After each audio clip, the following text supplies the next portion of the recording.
Bienvenido a mi encuentro con el miedo. Buenas noches. Bienvenidos a mi encuentro con el miedo. Hay lugares donde la vida parece tranquila, pero detrás de esa calma se esconde un horror tan grande que te rompe la cabeza. Hoy nos dirigimos a Plainfield, Wisconsin, un pueblo tan normal y tan pequeño que nadie lo conocía, hasta que se volvió famoso en todo el mundo por el terror que mostró. Lo que desató toda esta pesadilla pasó en noviembre de 1957. La persona que desapareció fue Bernice Worden, de 58 años, dueña de la ferretería del pueblo. En una época pacífica, en el corazón del campo americano, una desaparición así era vista como algo completamente malo e imposible de explicar. Su hijo Frank Worden regresó a casa y encontró la caja registradora abierta, el piso con sangre fresca, y su madre se había ido. Frank pensó de inmediato en un cliente raro que había estado en la tienda un día antes, un hombre que vivía solo en una granja apartada. Su nombre era Edward Theodore Gain. La promesa de que algo terrible había pasado se confirmó cuando el jefe de policía, con una orden para entrar, revisó la granja de Gain. No encontraron a Bernice Worden viva. Encontraron algo mucho, mucho peor. Una escena de locura total.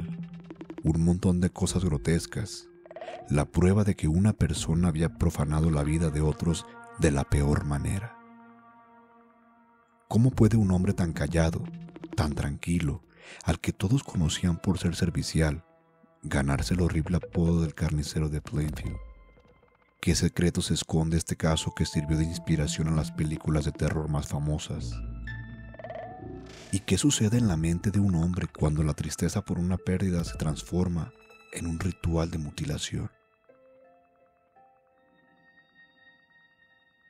Para entender por qué Edward Gain se volvió tan malo, tenemos que ir al inicio de su sufrimiento, su niñez. Su padre, George, era un hombre alcohólico, débil y que no importaba mucho. Murió joven, pero la verdadera creadora de la mente enferma de Ed fue su madre, Augusta Gain. Augusta era una mujer muy estricta, muy religiosa y que odiaba profundamente a los hombres. Para ella, todos los hombres eran sucios, pecadores e irían al infierno.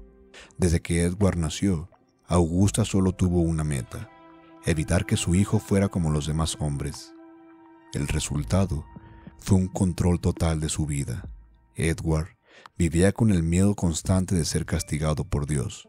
Cada vez que intentaba ser normal o hablar con alguien, Augusta lo castigaba leyendo partes de la Biblia sobre el castigo y la maldad. Este control completo hizo que el joven Gain no supiera cómo tratar con otras personas. Los pocos amigos que hizo fueron rápidamente alejados. Su vida era trabajar duro en la granja y escuchar sermones aterradores sobre lo malo que era el mundo. Su mente antisocial no fue un accidente, fue un proyecto de su madre. Augusta le quitó su valor propio, le hizo sentir muchísima vergüenza de todo lo sexual y lo obligó a aislarse, creando un hombre que no podía distinguir entre el control religioso y el afecto. El primer golpe para Ed fue la muerte de su hermano Henry en 1944. Henry había empezado a decirle a Ed que su madre estaba loca. Henry murió en un incendio en la granja. Aunque se dijo que fue un accidente, la policía nunca investigó bien si había sido golpeado antes. Un año después, en 1945, vino el final: la muerte de su madre. Perder a su madre, que era su dueña y su único contacto con el mundo, no lo liberó. Lo hundió en una tristeza y un vacío gigantescos. Él mismo admitió que después de que Augusta murió, la granja se convirtió en su templo de cosas horribles. Los médicos que lo examinaron más tarde dijeron que tenía una personalidad esquizoide con una fuerte obsesión por los muertos y quería desesperadamente rehacer a su madre o construir un cuerpo de mujer para poder sentir lo que nunca le dejaron sentir. Y su fachada social era perfecta. A pesar de los horrores que preparaba en su casa, Ed Gein era solo el hombre tranquilo y servicial que hacía trabajos para los vecinos. Era el hombre que no hablaba mucho, que cuidaba su granja, el solterón inofensivo que iba a fiestas con la apariencia de un ciudadano normal, de mirada rara y sonrisa fingida. Estaba a punto de convertirse en la cara del mal. El verdadero horror de Ed Gein no fue solo matar, sino el maltrato constante y terrible de los cuerpos que vino después. Su forma de actuar no era la de un asesino con un plan, sino la de un coleccionista de la muerte, movido por su terrible fijación. Los crímenes conocidos de Gein empiezan en 1954 con el asesinato de Mary Hogan. Hogan era la dueña de un bar cercano, fuerte y con carácter. La eligió simplemente porque era fácil llegar a su negocio. La llevó a su granja, la cortó en pedazos y, siguiendo su locura, se quedó con partes específicas para hacer sus creaciones. Para la policía, el caso de Mary Hogan fue un misterio sin solución. Era como si la señora se hubiera evaporado. La policía rural no tenía ni la gente ni el dinero para manejar una desaparición tan extraña. Pero el momento más terrible de su corta y horrible carrera llegó la noche del 16 de noviembre de 1957 con Bernice Worden. El método que Gein usó era la astucia escondida detrás de su apariencia de persona común. Engañó a Bernice tal vez pidiéndole algún producto especial y la atacó en su propia tienda. La sangre en el piso de la ferretería probó la violencia del ataque. Gein subió el cuerpo a la camioneta y volvió a su granja, a su escondite oscuro, para terminar su ritual. El proceso de ocultamiento es lo más duro de contar. Al llegar a la granja, Gein no solo escondió el cuerpo, sino que lo cambió.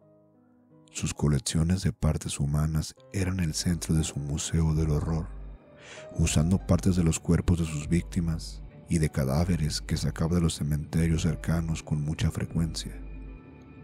Gein hizo objetos para su casa.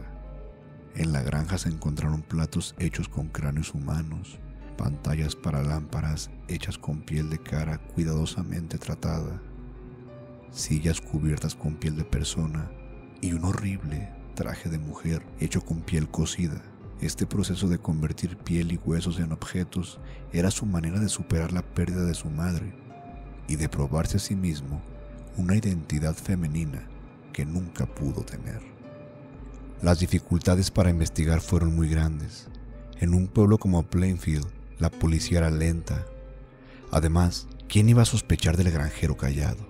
Había pocas pistas, y la idea de que un asesino en serie estuviera en el pueblo era algo que ni siquiera la policía de Wisconsin se imaginaba en 1957. La falta de pruebas de ADN o de huellas dactilares modernas, junto con la incredulidad de los investigadores, hicieron que Gein hiciera sus cosas sin que nadie lo molestara durante 3 años, robando tumbas y asesinando. El momento de la captura fue un golpe de suerte. La policía, desesperada por la sangre en la ferretería, volvió a interrogar a Frank Worden, quien mencionó la visita de Gein. Siguieron la pista de la última cosa vendida, una botella de anticongelante. Cuando el policía ayudante Frank Ashley llegó a la granja de Gein, la tensión era muy alta. Gein fue arrestado sin oponer resistencia en un bar. Mientras tanto, en la granja, el terror se fue mostrando poco a poco. Lo primero que encontraron fue una cabeza humana en un saco. El peor momento del descubrimiento fue en el cobertizo de verano.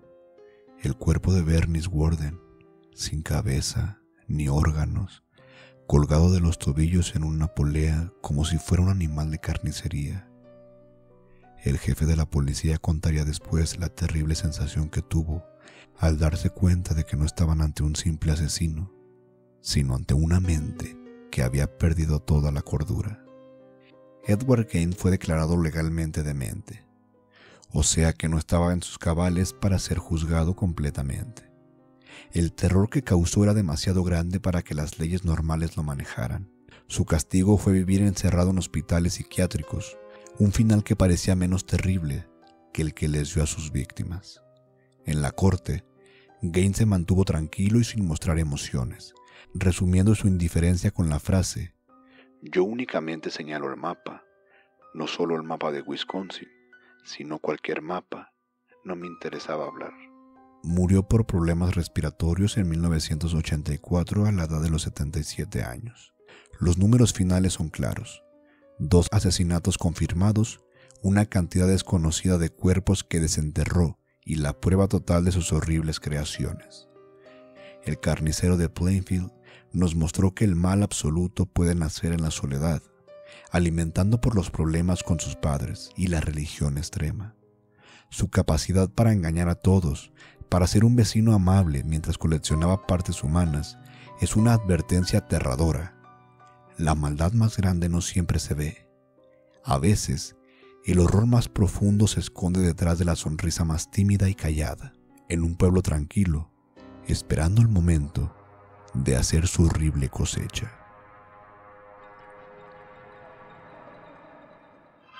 Esto fue mi encuentro con el miedo. Y el tuyo apenas comienza. Suscríbete, activa la campanita y no mires atrás.